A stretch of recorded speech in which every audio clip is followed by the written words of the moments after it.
Vou abrir, ô Augusto Nunes, você que é o mais antigo, aí vou abrir uma exceção. Eu não gosto de responder pergunta não, porque a deturpação é não por parte de vocês, né? Que tá aí um pessoal daquela mídia tradicional de sempre esperando uma palavra errada nossa aí, né, para nos criticar. Mas, pô, não, abre a primeira pergunta aí. De quem é a primeira pergunta? Fiuza. É do Fiuza? Presidente, boa noite. Nós temos visto aí que, apesar de não haver comprovação da eficácia do lockdown, até porque tem contágio dentro da quarentena, alguns gestores e também a justiça têm embargado, em algumas regiões, a reabertura das atividades. Temos ouvido também o discurso de que o país vai ter que conviver por muito tempo com o vírus. A pergunta é se o governo pretende voltar a discutir no Supremo Tribunal Federal a questão da liberdade da população. Gostar, o Fiuza, de rediscutir, eu gostaria. Tá? A decisão foi do Supremo Tribunal Federal, se eu não me engano, foi por unanimidade, que todas as medidas restritivas ficariam exclusivamente sob responsabilidade de governadores e prefeitos. A nossa participação é basicamente mandar recursos para estados e municípios. Isso nós fizemos. Foi o país que, levando-se em conta, obviamente, o nosso orçamento, foi o país que mais investiu nessa área. Gostaria, sim, de o governo poder participar, tá? Opinar, sugerir. Mas, quando você dá poder para alguém, ninguém quer abrir mão, né? Então, não fomos procurados por governadores, nem prefeitos, para discutir esse assunto. Agora, prefeito, muitas vezes, ele queria abrir, mas tinha um decreto do governador, então ele ficou amarrado. Muitas vezes tem... Em São Paulo, eu sei que tem vários prefeitos, que foram ao governador, e o governador simplesmente resolveu não discutir o assunto, né? E houve um atrito entre governadores, entre o governador e prefeitos do seu próprio partido. Agora, o desmonte da economia está aí, tá? O desemprego está aí. Só não temos um problema, sabe disso, Fiuza? Tendo em vista aí o auxílio emergencial de R$600. Em grande parte é isso. Estamos começando a pagar agora a quarta parcela e tem a quinta ainda. A gente espera que até lá a economia volte a funcionar. Agora o Supremo Tribunal Federal muda aí o presidente do Supremo. Não quero culpar aqui o Dias Toffoli por isso, né? Mas temos um novo presidente aqui, que é o ministro Fux, que assume em setembro. Talvez, com um novo ministro, possamos rediscutir esse assunto, né?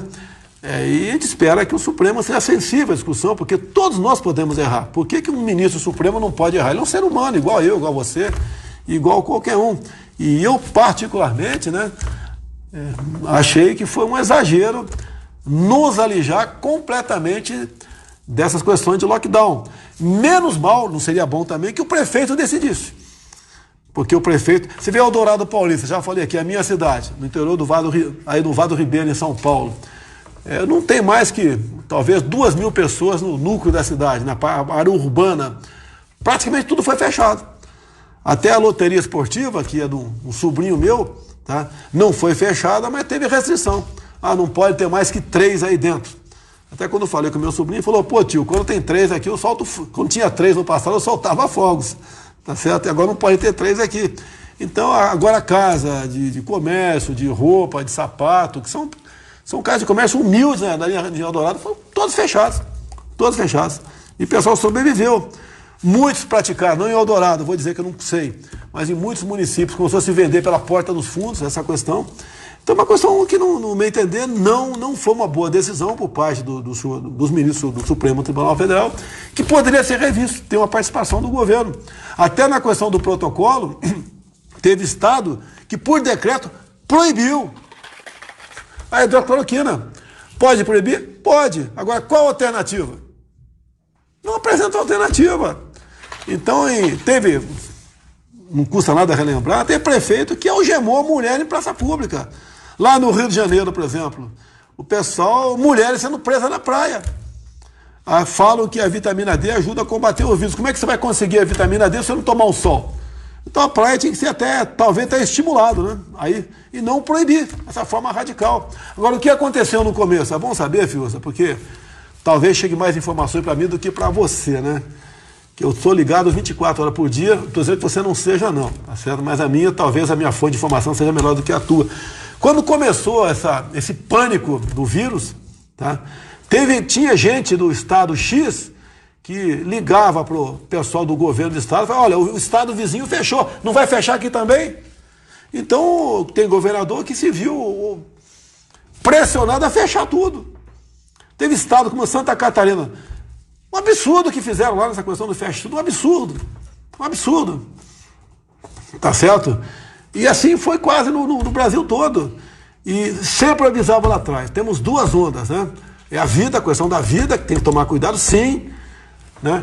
E todo mundo sabia disso também, mas não era divulgado, que 80% da população, uma vez contraindo o vírus, nem ia saber que contraiu.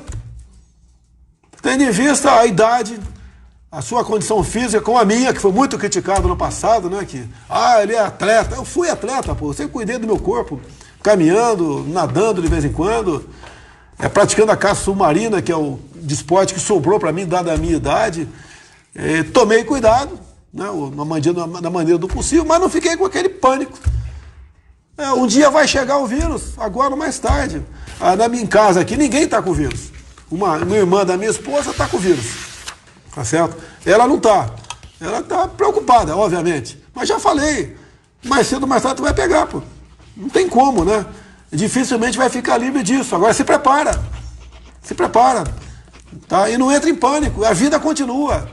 Não podemos destruir muita coisa por um vírus que está aí. E ninguém dizia no passado que essas medidas restritivas, né, ia evitar você pegar. Não. Ia fazer que fosse pegar mais tarde, para que não houvesse, uma vez, pessoas contaminadas, né, congestionando hospitais. O governo federal fez a sua parte, né, se gastou hoje em dia com tudo isso, somando tudo, né, quase R$1 trilhão. Tá? Agora, lockdown, a história vai dizer quem agiu corretamente ou não, e quem estimulou o pânico ou não no Brasil. E se vai ter responsabilidade, não sei. Desculpa aí, Fiuza, gostaria de interagir contigo, mas acho que cheguei no meu limite aí. Um abraço. Quer outro aí? Augusto Nunes, ó. Grupo de risco, Augusto Nunes, vamos lá. Presidente, boa noite. Presidente, o que é que muda nas relações entre Brasil e Estados Unidos se o atual presidente Trump não for reeleito? Augusto, vamos lá, o que eu tenho a dizer sobre isso aí? Eu cheguei no Congresso, na Câmara, em 1991. Tá? Tivemos pela frente aí, tive Collor, Itamar, Sarney foi lá atrás, Lula, Dilma. Né? O Brasil, desde praticamente do FHC para cá, tratava os norte-americanos como inimigos, quase como inimigos, né? Como opressores, imperialistas, certo? Não havia um entrosamento. O entrosamento aqui, com o FHC, né, com Lula e Dilma, era basicamente aqui na América do Sul. E ditaduras no mundo todo, né? Cuba, ditaduras africanas. Aqui, um amor, né, com a Venezuela, né, com países bolivarianos. Né? O americano, obviamente, nos tratava aí como uma pessoa sem muita importância. A importância geopolítica do Brasil é enorme. As suas riquezas são incomensuráveis. Né? Bem, com a nossa chegada, eu já falei durante a campanha que ia me aproximar de países melhores do que nós. Tá certo? Até não vou falar aqui para dar problema, né? Vou dar um exemplo aqui para dar problema, não vou falar o exemplo aqui, porque você está impedido de fazer comparações, de citar certos exemplos, porque tudo é preconceito, né? Então não vou evitar falar. Então nós temos que nos aproximar de gente, né? Não vamos abandonar aqui na América do Sul ninguém, praticamente, né? Na África, se for possível, vamos fazer negócio com todo mundo, sem problema, mas vamos nos aproximar desses países. Na pré-campanha, eu tive com o Nick Lorenzoni no Japão, na Coreia do Sul, Taiwan. Tá? Fui com meus 3 filhos. E tem umas imagens bacanas, ficamos lá no Japão, ficamos no hotel lá que, num quarto, acho que era 3x2, 4 homens dormindo, imagine, né? Imagina de vez em quando o cheiro à noite no quarto, né? Mas tudo bem, tá certo? Vamos ver como é que funcionava lá, dar uma olhada, tá certo? E tive nos Estados Unidos também, tá? Inclusive num encontro que eu tive do Brasil Comércio, Brasil Estados Unidos, Câmara Brasil, Brasil Estados do Comércio, na plateia eu olhei e fiquei meio preocupado. Tava a Zélia Cardoso de Matos, né? De Mello, Zélia Cardoso de Mello ouvindo uma palestra. Quem diria? A Zélia ouviu eu falar de economia, eu que não manjo, não manjo nada de economia, tá? Eu sou técnico do time de futebol, quem joga bola é o time aí, quem joga bola no lugar da economia é o Paulo Guedes, é a turma dele, tá certo? E procurei, sim, tá? Durante a campanha, reconhecendo o meu lugar, dando o recado nos Estados Unidos, num evento militar, num evento lá, numa palestra que eu dei lá num local lá, foi tocado o hino brasileiro, o hino nacional, prestei continência à bandeira dos Estados Unidos, me continência só de respeito, fui criticado aqui no Brasil, tá certo? E qualquer país que eu esteja, uma vez a bandeira desse país sendo hasteada ali, num evento, né, eu vou render minhas homenagens à bandeira desse país. Logicamente o Trump acabou tomando conhecimento que eu existia. Depois das eleições, fomos aos Estados Unidos, já tive acho que 3 vezes com o Trump, se não me engano, 3 vezes com o Trump. Conversamos muita coisa, umas foram abertas, outras não, estão fechadas até hoje. Conseguimos alguma coisa. O Brasil hoje é um grande aliado do ex-OTAN, um acordo aqui feito com a defesa do ministro Fernando Azevedo. Tá? Estamos aproximando sim dos Estados Unidos cada vez mais. Teve em Israel também, tá? Agora também espero, né? Que eu espero, é minha torcida aqui. Eu não vou interferir em nada, nem posso, nem tenho como, que o Trump seja reeleito. Eu acompanho a política americana, acompanho na Argentina também. Olha como é que está na Argentina aqui. Eu torci pelo Macri. Olha como é que está a Argentina aí. O pessoal queria mudança. Mudou. Tudo pode mudar, né? Para melhor ou para pior. E optaram pela demagogia, pela mentira de sempre. Aí temos um país irmão aí que está com problema. E agora você pode falar com mais propriedade, né? Infelizmente, já tem empresários argentinos indo para o Uruguai, vindo para o Brasil, tá? Porque lá começou aquela política normal. Me falaram agora há pouco, não sei se é verdade, que para você usar cartão de crédito lá fora da Argentina, você paga 30%. Tá? Então, se taxa absurdamente pessoal, estão estatizando empresas, né? Isso é outra coisa que é verdade. Há pouco tempo eles estavam confiscando veículos na rua, usando a pandemia para isso. Agora, a gente torce pelo Trump, tenho certeza que vamos potencializar muito o nosso relacionamento. Agora, se der outro lado, da minha parte, eu vou procurar, obviamente, fazer algo semelhante. Se eles não quiserem, paciência, né? O Brasil vai ter que se virar por aqui. Mas eu acho que nessa questão comercial tem muita coisa, Brasil e Estados Unidos, independente de qual partido, né, republicano ou democrata esteja no poder. Eu torço pelo republicano, dada a liberdade que eu tenho, que o Trump me deu de ligar para ele em qualquer momento que, porventura, precisar, está pronto para colaborar conosco. Então, eu espero que dê Trump, né, mas se não der, a gente vai procurar aprofundar essa relação comercial nossa, que afinal de contas o mundo todo cada vez mais está de olho no Brasil. E você sabe, Augusto Nunes, que não é apenas a região amazônica não, né? Está de olho em tudo aqui. Tem um projeto no Senado, tem que sempre ficar ligado, né? Permitindo que os municípios vendam suas terras para outros países, né? Até o equivalente a 40% da sua área. Eu gostaria de perguntar para você, Augusto Nunes, o que tu acha disso, né? Um município X aí, e que possa vender até 40% das tuas terras para outros países. Eu sei que desse 40% não é para um país só não, é um percentual para um país e outro percentual para outro país. Então, 2 países podem comprar até 40% da área. Imagine como é que fica o Brasil se um determinado país XYZ começar a comprar terras aqui no Brasil. Seremos um fazendão desse país? É uma preocupação que a gente tem que ter e isso pesa. São decisões que não são fáceis de ser tomadas, mas você tem que pensar na sua pátria. Ok? Obrigado, Augusto. Zé Maria. Zé Maria, vamos lá, Zé Maria. Pois Pois não, olha, salve, presidente. Olha, presidente, há uma guerra aí à vista, né, que é essa disputa pelo mercado agropecuário no exterior. A imagem do Brasil está sendo arranhada e é preciso mostrar e demonstrar e comprovar que o Brasil não desmata para plantar soja e nem põe fogo na floresta para criar bois. E o que assusta é que brasileiros, inclusive empresários aí, estão torcendo para o time de fora, né? Jogando a favor dessa história de que o Brasil não cuida do meio ambiente. E aí as sugestões. Entre as medidas estaria a demissão do ministro Ricardo Salles. Presidente, o que o senhor pretende fazer nesse setor para demonstrar que o Brasil não agride o meio ambiente?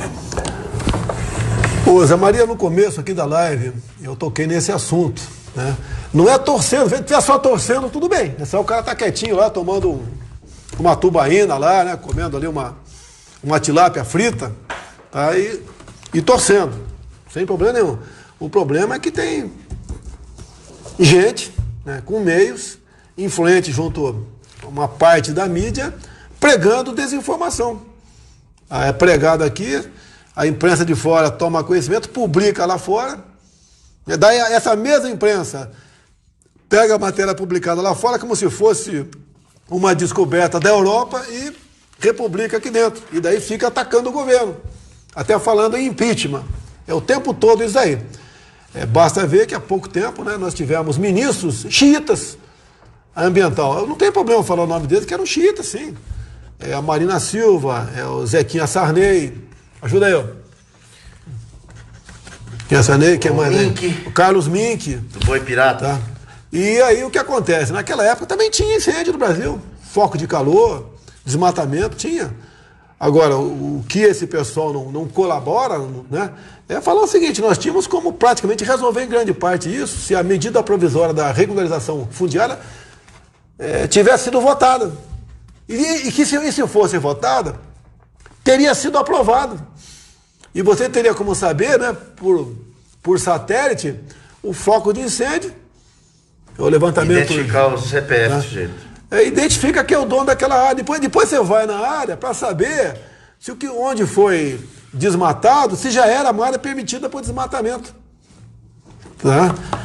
E, inclusive, nós, o único país do mundo, como disse também, é que tem a tal da reserva legal.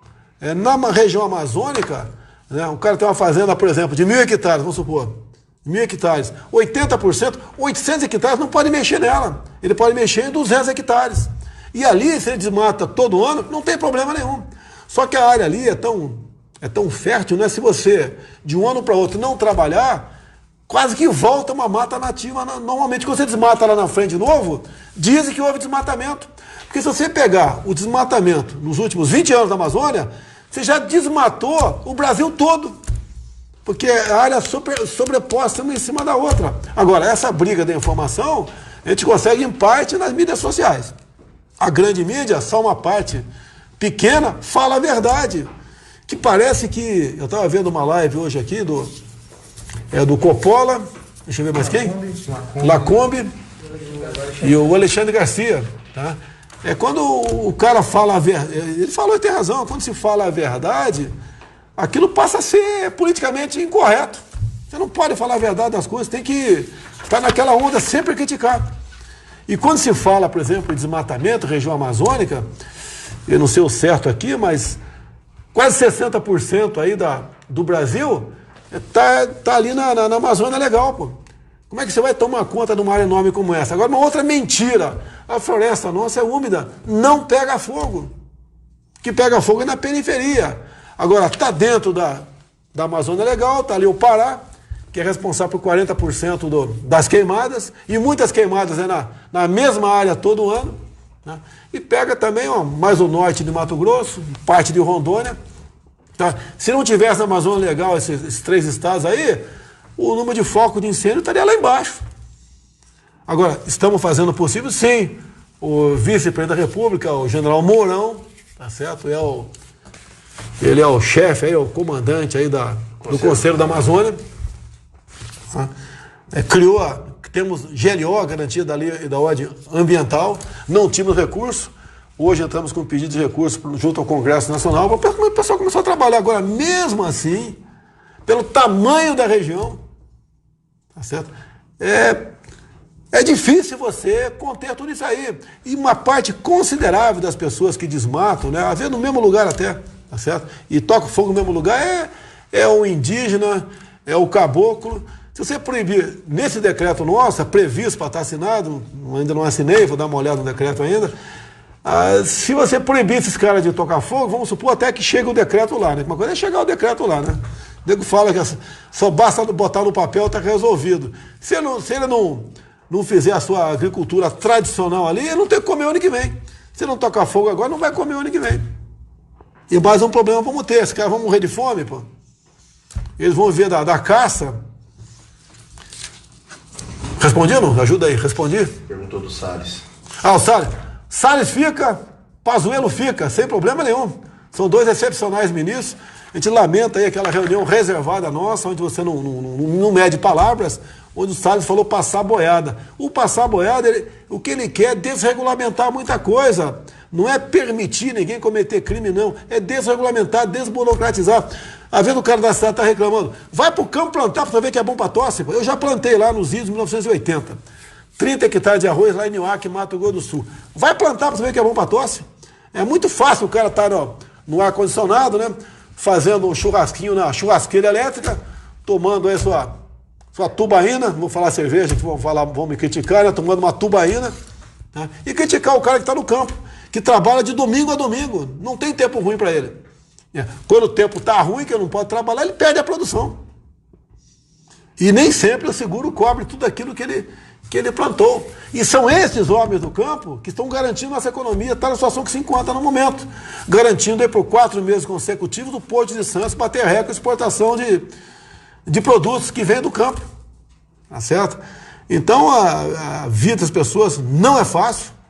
Tá? Do agricultor não é fácil no Brasil.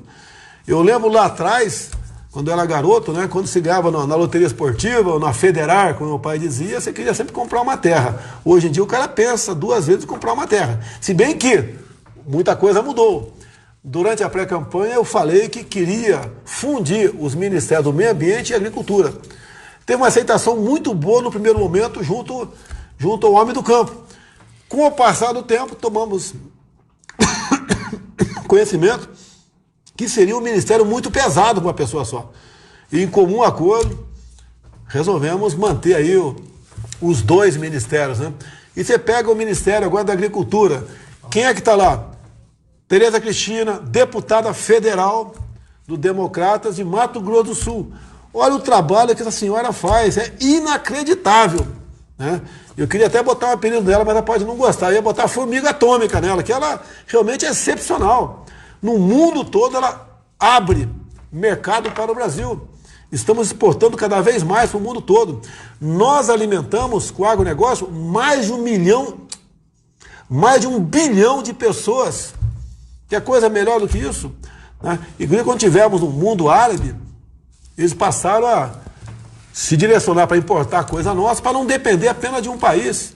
Como é que pode um país que a agricultura é incipiente, né? Tendo visto condições climáticas e do solo também, depender apenas de um país? Então estão abrindo mercado para conosco. A Índia abriu mercado conosco. Mais 49 tá? países. Então nós temos, segundo o NABAN aqui, 49 países abriram, né, comércio conosco. Estando à frente a Tereza Cristina, que foi indicada pela bancada ruralista. Muita gente fala, você não pode botar deputado como ministro. Então, vou tirar a Tereza Cristina de lá. E outra, por que votaram em mim? Eu era deputado também. Tá certo? Então, não sei se eu respondi aqui. Respondi aqui. Ricardo Salles fica, não sei que ele queira sair, outra história, né? Para mim está fazendo excepcional trabalho. E alguns acham que ser ministro do Meio Ambiente, ele demonstra sua capacidade pelo número de multas aplicadas. Olha, o que está na lei? A multa é o último caso. Você chega no produtor rural, tem problema, você conversa, adverte, mostra para ele, orienta. Tá? Quando você voltar, depois de algum tempo lá, se persistir no erro, depois você multa. Então o pessoal já desmontou a máquina de fiscalização, não desmontou nada. Tá? Só que está fazendo a coisa certa. Ou não pode um proprietário qualquer, que seja um produtor urbano, rural, um homem que trabalha na cidade, que tenha pavor de receber fiscal. Não pode. Tá? Isso que nós fizemos aqui no Brasil, é seguir a lei. Nada mais além disso aí. A última aí? Mais um. Vitor Grau. Presidente, boa noite. Nos últimos dias, a política de combate ao coronavírus do governo foi alvo de algumas críticas, inclusive de um ministro do Supremo Tribunal Federal, Gilmar Mendes. Ele disse que as Forças Armadas estavam se associando a um genocídio. Queria saber a avaliação do senhor em relação à política até agora e principalmente sobre o futuro. O senhor estuda, diante dessas críticas, o senhor estuda alguma mudança na forma de combate ao coronavírus? Essas críticas mudam os planos especificamente para o Ministério da Saúde. Queria saber da situação do general Eduardo Pazuello, ministro interino da Saúde. Ele continua ou não no cargo? O que é que o senhor pode nos dizer, presidente? Obrigado. Qualquer crítica construtiva é bem-vinda. Tá? Essa questão do ministro Gilmar Mendes, teve uma nota do senhor ministro da Defesa, um tocante a isso, e da minha parte eu dou por encerrado isso aí. Eu deixo lá com o ministro Fernando Azevedo e o ministro Gilmar Mendes, né? Eu conversei com o Gilmar Mendes por telefone sobre o episódio. Eu me reservo aí, desculpa aqui, tá? Não revelar o teor da conversa, mas conversei com ele. Ato contínuo, houve um contato entre o ministro Gilmar Mendes e o ministro Pazuello, nessa área, conversaram também, tá certo? O que nós queremos é solução, tá certo? Quem é o general Pazuello? É um general de divisão do Exército, tá? Tá uma matéria hoje aqui, um fake news do Merval Pereira, dizendo que ele pretende aí chegar a general do Exército. Dizer ao Merval Pereira, tá certo? Que faz uma matéria como se fosse o dono da verdade, um montão de contradições aqui. O Pazuello não pode ser promovido ao general do Exército, como ele é de intendência, o limite da carreira é general de divisão. Agora, o Pazuello está indo muito bem lá. Se você conversar com governadores, e com muitos prefeitos também, que têm pedido socorro do Ministério da Saúde, no tocante a meios, né, material, está sendo prontamente atendido. Tem muitos prefeitos, prefeitos em especial, que têm entrado em contato com a saúde e pedindo a hidroxicloroquina. E ele analisa, né? Obviamente, tem uma análise técnico-tocante, tem atendido também. Você conversa com deputados e senadores, é a mesma coisa. Houve um mal-estar aí, alguns parlamentares aí no tocante ao recurso de alguns bilhões que serão distribuídos para estados e municípios, tá? O general seguiu o critério técnico para evitar problema com o TCU e foi solucionado o problema dentro do parlamento brasileiro, sem problema nenhum. E se fizer hoje em dia uma enquete junto a parlamentares, a governadores, a prefeitos que entrarem em contato com o Pazuello, vocês vão ver que é favorável, é positivo. Ele não é médico. Tudo bem, sei que ele não é médico. Agora, o que sempre eu acho que está precisando muito mais um gestor do que um médico na saúde. É bom, seria excelente se tivesse um médico e gestor, seria excelente. Mas, infelizmente, é difícil você coordenar essas duas funções. Agora, ele tem abaixo de si uma série de profissionais de saúde com ele. Ele levou 15 militares para lá. Quem são os 15 militares? É gente que acompanha ao longo da sua carreira, né? Porque ele sempre foi um gestor. Em 2016, a gestão, em grande parte das Olimpíadas do Rio, caiu no colo dele. Estava complicado lá, que você sabe como é que é o político para gerir esse negócio, né? Ia ter problemas, ele assumiu e deu certo. Foi um sucesso a Olimpíada do Rio de Janeiro. Depois ele teve também, por ocasião da Operação Acolhida em Roraima, né? Foi um sucesso. Roraima vinha sofrendo invasões, né? O venezuelano fugindo da fome, da miséria, da violência também praticada pelo Maduro, agravou.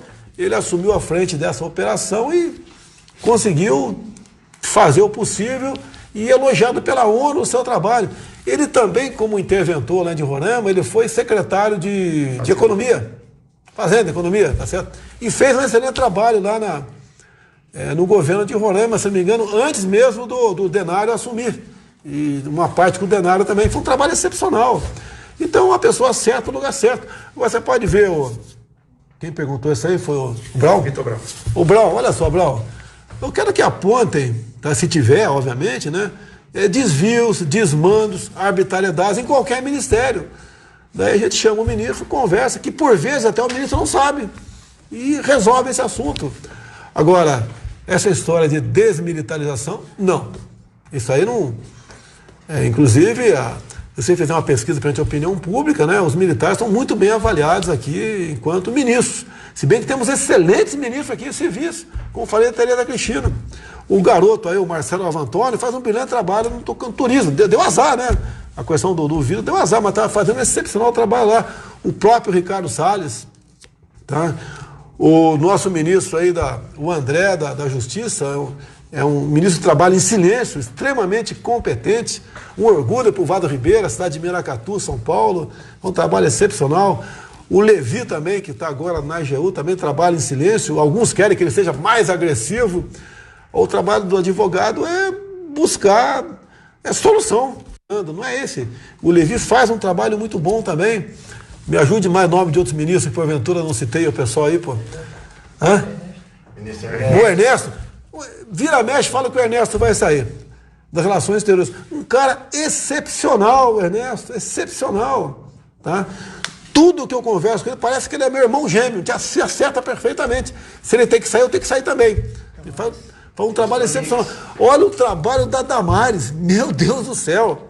É um ministério, se você tomar conhecimento dos problemas que tem, o Ministério da Mulher, Família e Direitos Humanos, é só problema dali, e a Damares leva aquilo com uma maestria excepcional. Tá certo? O próprio Onix, lá na Cidadania também, é um ministério enorme, trata do Bolsa Família. Olha o Ministério do Desenvolvimento Regional, do nosso Rogério Marinho. Tá? Eu tinha uma série de atividade com ele esses dias, eu não pude ir por causa do vírus, na região no Nordeste em especial. Tive com ele, concluindo uma obra que começou lá atrás. Tá? Gastou 3 vezes mais o previsto e não chegou ao seu finalmente. Nós estamos concluindo obras. A ordem que eu dei para os ministros é concluir obras. Aquele ramal lá do Ceará, né, Jati, né? Vai atender está atendendo já, vai atender 12 milhões de pessoas. Ele teve agora em Água Branca, um distrito lá no estado do Rio Grande do Norte, também inaugurando questão de água, né? Estamos aposentando o carro-pipa. O gasto um carro-pipa é quase 1 bilhão por ano. E é uma escravidão, porque fica na mão de, muitas vezes, não são todos, mas de políticos locais. Tá certo? Ele teve agora teve agora no Rio Grande do Norte, né? Teve com o Arthur Lira, do PP, que foi do meu partido, eu era do partido dele lá atrás também, inaugurando obras, e vamos voltar para o Nordeste todo. Já falei, eu até mudei, né? Eu falei que 2 vezes por semana, mais não. Para mim a semana tem meia dúzia de dias, né? Domingo fica em casa, senão a mulher aqui, o bicho pega, né? Pelo menos 2 dias por semana, vamos inaugurar obras, porque a questão de inaugurar obra não é ir inaugurar para aparecer, é para mostrar o que está fazendo. Porque se depender da mídia local, você não aparece. O MDR tem 20 mil obras no Brasil. Tá? Então, por exemplo, eu vou estar agora com o mês de agosto, acabando a questão do vírus, não arrumada aqui, com o mês de agosto, vou dar uma volta no Vado Ribeira. Vão pousar em São Vicente. Tá? Vê lá, está sendo concluída uma obra de recuperação de uma ponte local, que a ponte ali foi interditada e não tinha recurso, né? E uma ponte que tinha que ter recurso do governo do estado. Então a deputada Rosana Vale nos procurou na época e nós resolvemos, então, junto ao Canuto, que era o ministro na época, arranjamos em torno de 50 milhões de reais. A obra está sendo feita, vamos lá dar uma olhada na obra. Já abriu, acho que parcialmente, a ponte. Também vamos do lado, também a Rosana Vale também tinha uma demanda.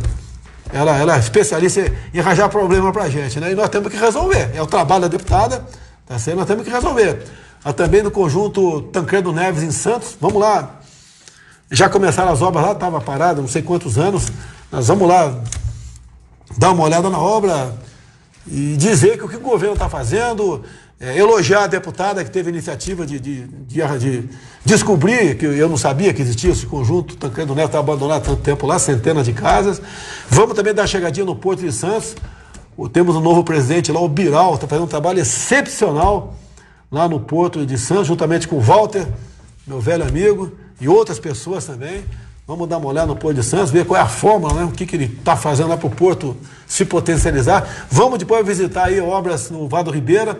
Temos ponte tá sendo feita em Batatal, Eldorado Paulista, minha cidade, pedido lá dos moradores locais, né, que chegou no orçamento. Quando eu fiquei sabendo, já estava no orçamento essa matéria aí. Vamos lá ver. Vamos em Pariquera-Sul. Me ajuda a lembrar aí, pô. Vamos também ver o tiro de guerra, uma obra do prefeito de Cajati. Um tiro de guerra está sendo feito, vai ser o primeiro tiro de guerra do Vale do Ribeira. Depois de 30 anos Tá, okay? entregando tiro. Vamos em Itaoca também, tá?